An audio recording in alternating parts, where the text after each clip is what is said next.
Mirror's Edge Catalyst is a game of intense highs and frustrating lows, where a single misplaced jump will send you plummeting to the streets below.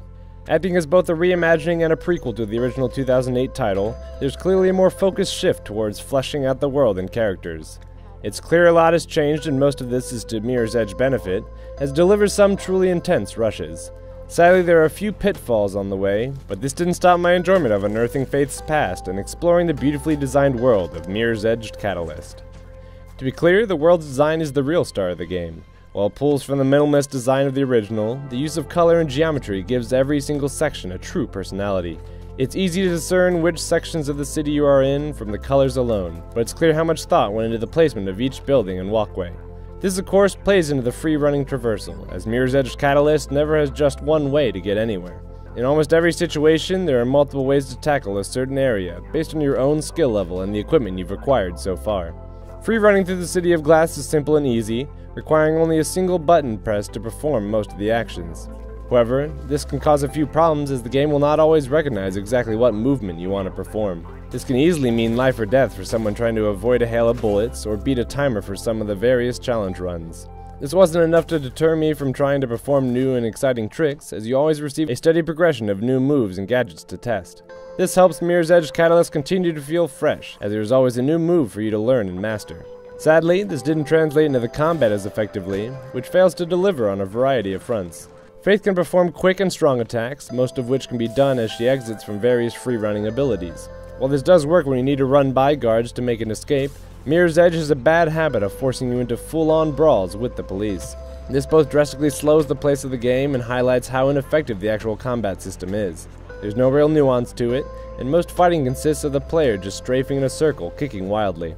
Even when Mirror's Edge Catalyst introduces a new type of enemies, it almost never changes the formula up, making most fights a rather bland experience.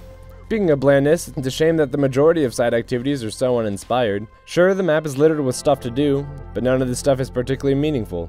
You'll either be delivering items before a timer expires, liberating radio towers, or trying to get the best time on a free-running course. There's also a wealth of collectibles to unlock, but most of this doesn't add anything to the overall experience.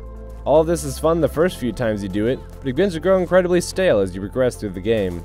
Though the small handful of actual side missions do make up for this, they are just too few and far between to make a big impact on the world. Unless you are diligent in perfecting your scores, Mirror's Edge Catalyst just doesn't offer a ton of interesting things to do after the main story.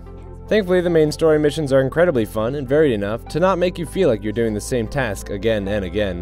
One mission saw Faith scaling a building under construction, only to bring the entire thing down by disabling some lifts at the very top.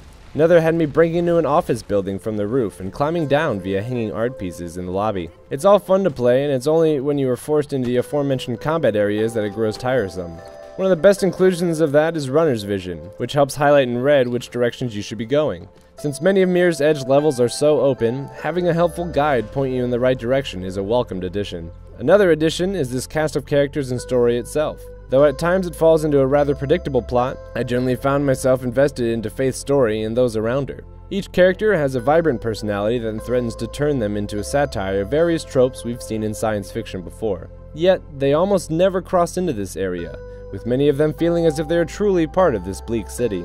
Characters such as the egotistical Icarus and computer whiz Plastic offer some of the most interesting moments in Mirror's Edge, while others such as Birdman just don't get enough time to be truly memorable. Still, Faith truly shines above all else. Her backstory is genuinely heartbreaking at times and only lends into fleshing out her personality more. She isn't just the blank slate from the original, but a fully realized character that you are tagging along with for the journey. There are also some online features such as leaderboards and creating your own free-running course, but that's about it.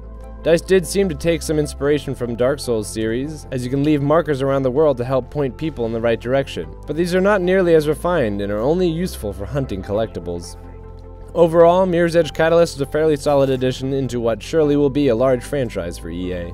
With a beautiful world, interesting characters, and some truly memorable missions, Mirror's Edge easily surpasses the original. That being said, be prepared for an unrefined combat system and nothing remarkable to do once the credits roll. Thankfully, during Mirror's Edge Catalyst's sprint to glory, it only stumbles a few times along the way.